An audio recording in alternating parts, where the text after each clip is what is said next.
Hello guys, তোমরা সবাই কেমন আছো? আশা করছি তোমরা সবাই অনেক ভালো আছো। তো দেখো, আজকে আমি এমন একটি নাস্তা বানাবো, তোমরা জাস্ট দেখতেও তো অবাক লাগবেই আর খেতেও অনেকটা টেস্টি। তোমরা না ট্রাই করলে বুঝতে পারবে না। তো তার জন্য আমি বলছি পুরো ভিডিওটা দেখো, স্কিপ করো না।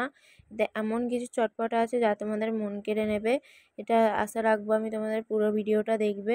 তো দেখো, বাচ্চারা অনেক সময় হয় কি যে ভাত খেতে চায় না।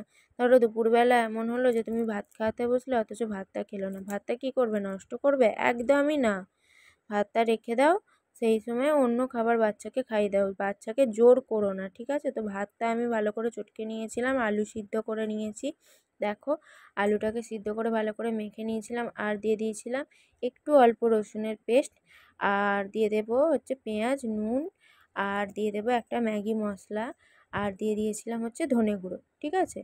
ব্যাস এইটুকু মানে জিনিস লাগবে, আর কিছুই জাস্ট লাগবে না। আর হ্যাঁ, একটুখানি বেশি না, মোটামুটি তোমাদের পরিমাণ অনুযায়ী, তোমরা যতটা ভাত নেবে সেই অনুযায়ী তোমাদেরকে বেসন নিয়ে নিতে হবে।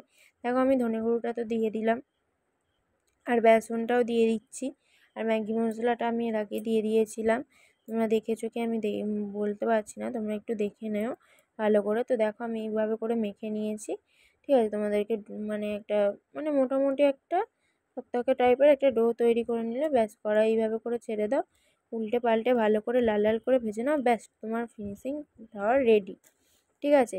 এই পকোড়াটা এতটাই টেস্টি খেতে হয়, ঠিক আছে? মানে তোমাদেরকে বলে বোঝাতে পারবো না। তো দেখো, আমি এটা দিশার জন্য বানাচ্ছি বলে এইভাবে বানাচ্ছি। তোমরা চাইলে কাঁচা লঙ্কা দিতে পারো বা লঙ্কা গুঁড়ো দিতে পারো, আমি দিশা খাবে তো তার জন্য আমি বানাচ্ছি না।